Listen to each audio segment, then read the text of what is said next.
All right, well, we've covered a lot in our interview today, and I guess I'd like to ask, as we close here, if there were 3, maybe 4 key pieces of information you'd like people to take away with them, what would those be? And I particularly want to go back to talking with their healthcare provider about this if they have any suspicion. I think sometimes people are reluctant to, so, you know, what advice do you have on that again? I do. Given that it's really an epidemic of diabetes in the United States, really very directly linked to obesity rates, and that to portion distortions, the large portions that we have with our meals. What I would suggest with their healthcare providers is to ask, can I be screened for diabetes? That may entail just a fasting blood test, but it could entail drinking a sugary drink and then 2 hours later having the blood test. So groups that are at high risk for diabetes, as we get older, over age 45, Hispanics, Asian Americans, African Americans, Native Americans. So those are the groups that are at high risk. Women who have given birth to babies who are over 9 pounds, women who may have polycystic ovarian syndrome, and even emerging risk factors for men who have low testosterone levels. So it's very important to ask the healthcare provider, could I please have a screening test for diabetes? It's very common in my family. And if the fasting blood sugar comes back normal, it might still be okay to say, well, can I do that sugary drink just to be really sure? So once you've done that, and let's say now you do have the diagnosis of diabetes, it is really important to be very familiar with the tests that you should be having on a routine basis.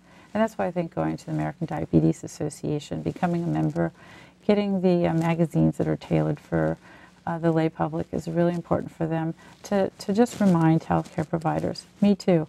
I tell my patients, remind me on your birthday if we're close to that time, if there are any tests that I should be doing on a yearly basis. So for instance, I call it the diabetes test, but the hemoglobin A1C.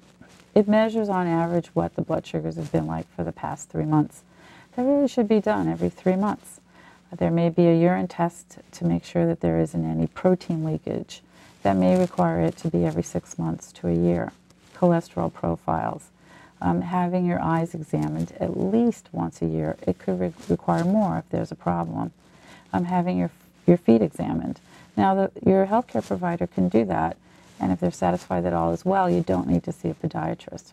But if they're not liking what they see, then seek the care of a podiatrist as well. So it is really to be very informed about the kind of testing and surveillance that needs to be done and how frequent things need to get done.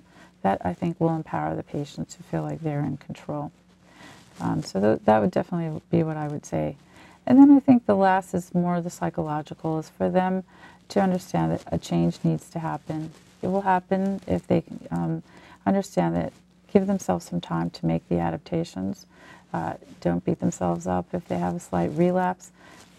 You know, change, move forward. They'll be very confident that their blood sugars are getting better. They should be monitoring that on a frequent basis. They'll probably see their weight loss and just begin to feel better, and hopefully not see the complications of diabetes that can be really devastating. All right. Well, one last question then. If their healthcare provider doesn't initially make a referral to a diabetes management program or a diabetes educator, is that something a patient can ask for? Mm-hmm. Yeah, absolutely. And most of the times that I would think the healthcare provider would be in agreement, in large part because for the time that they have with their healthcare provider, it can be really difficult to cover all the important ground. So they can ask, do you have a diabetes education program here? Or if not, is there one fairly close that I can attend? I'd like to learn more about nutrition. What are carbohydrates? What are proteins? What are fats? How do I inject insulin? How do I use this insulin pump? The devices that are out to deliver insulin. So I would think that most healthcare providers would really be very eager for their patients to get additional education. All right. Thank you. This has been very informative, very helpful. I appreciate it. Thank you.